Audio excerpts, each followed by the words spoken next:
Well, look, we have Honey Rose back with us today, and she is so excited about being a scientist.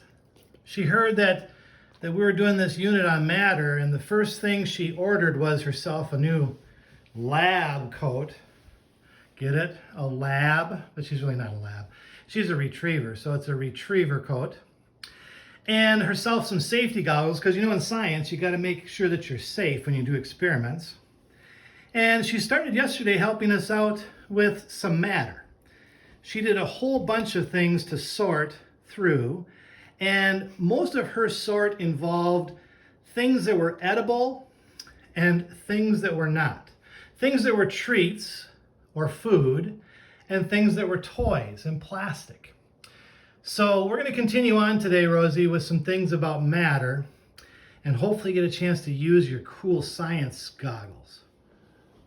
Well, you could see how excited Honey Rose was to share with you her new lab coat and science goggles. She's actually been putting together some other things that go along with our science unit on matter. But today, we're going to continue on with our notes. And we're going to add into our notes some more information. In fact, the article we have in front of us here is titled, Matter is Everywhere. And as you look at this, it has, again, a drawing, not a picture. I guess we had photographs last time. This was actually just a drawing. As a text feature, as you know, but there isn't a caption. Just like yesterday, there isn't a caption to go along with it. But the title helps us understand what it's going to be about and maybe a little bit about the main idea. Matter in this case is everywhere. All right, let's start off. Everything around us is made of matter.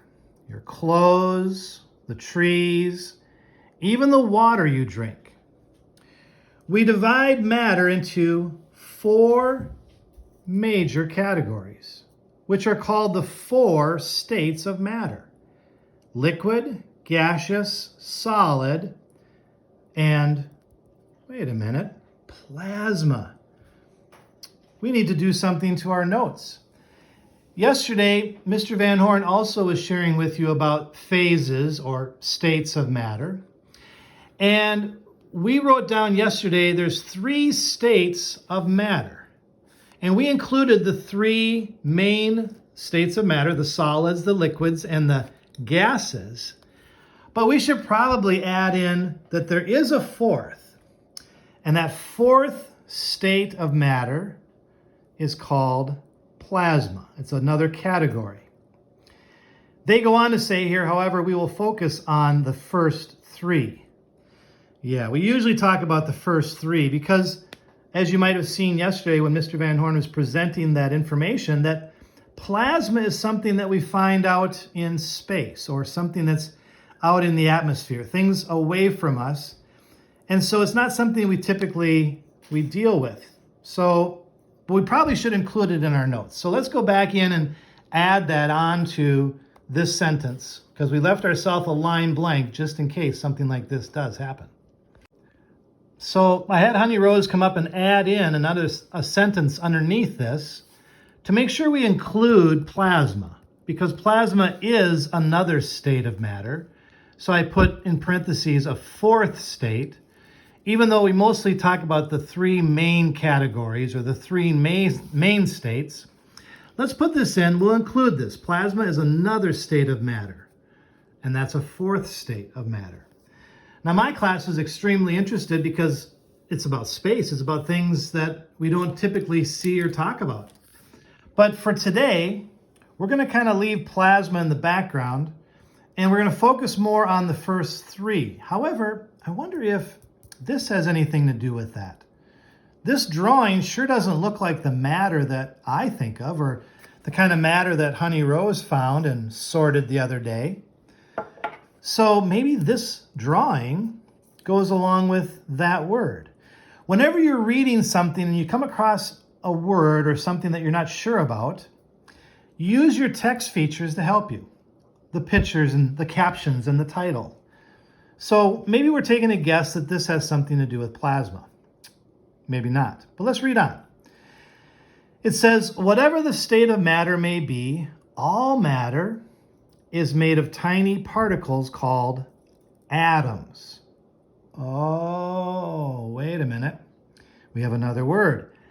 Atoms. I wonder what they are. These particles are too tiny to see with the naked eye. They're even too small to see with a regular microscope. If you line up 1,000,000 atoms next to each other, they will be as thick as, oh my goodness, a single piece of human hair.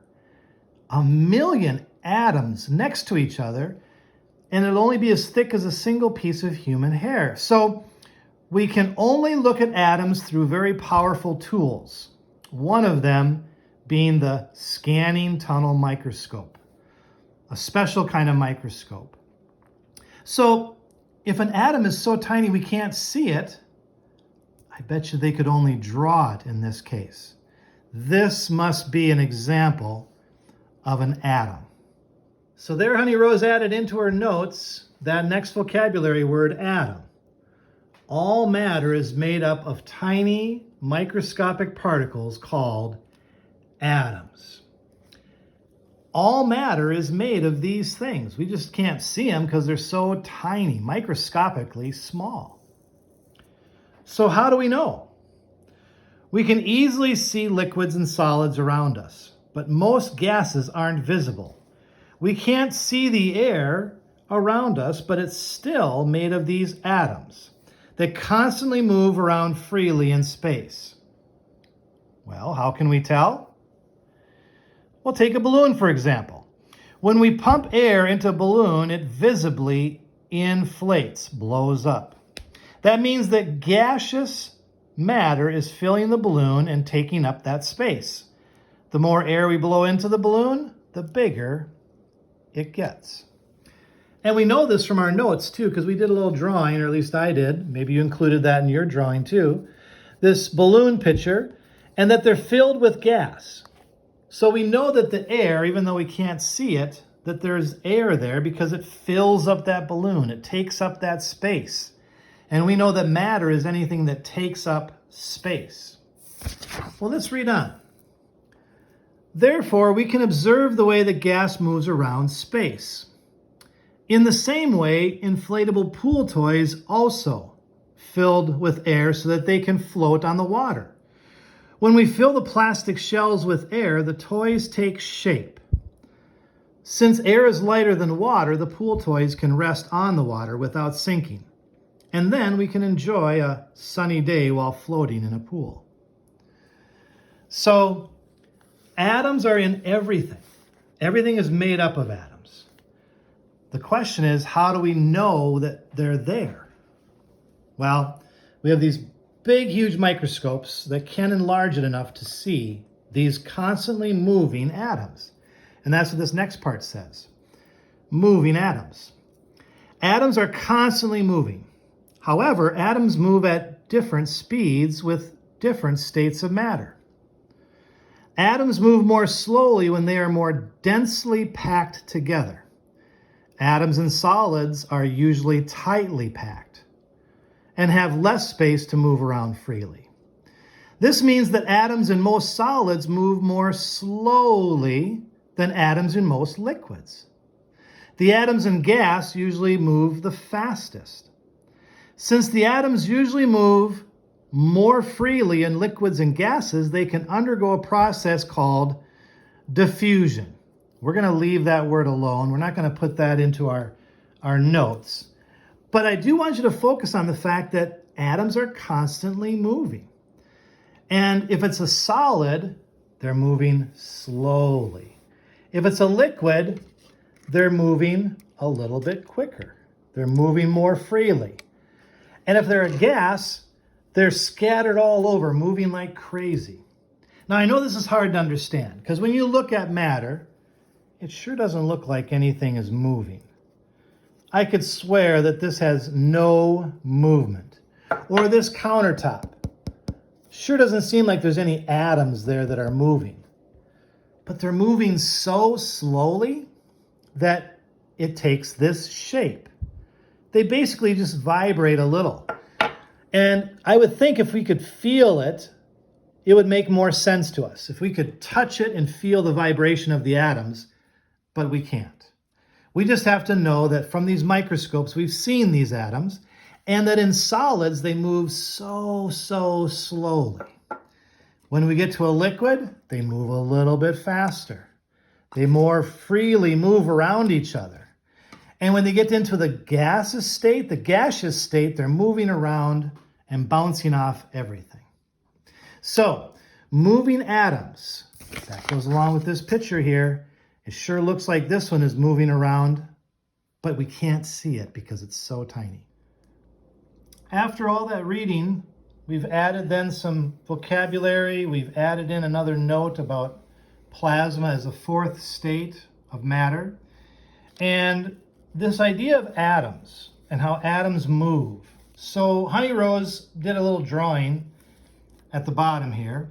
She put 3 different containers of matter and how the atoms would look in there. Atoms in solid, notice how they're all very still and very tightly packed together. They hold a shape. It looks to be like a cube. Atoms in liquid, and how they're just kind of free flowing, rolling over each other. Still quite a few of them in an area, but free flowing back and forth. Not holding their shape, but going up against the edges of the cup. And then the atoms in gas, and there's just a few of them bouncing around in there because they're all spread out. And Honey Rose put a cover on the top of that, because without that cover, the atoms in a gas would just spread out and go out of sight of that cup.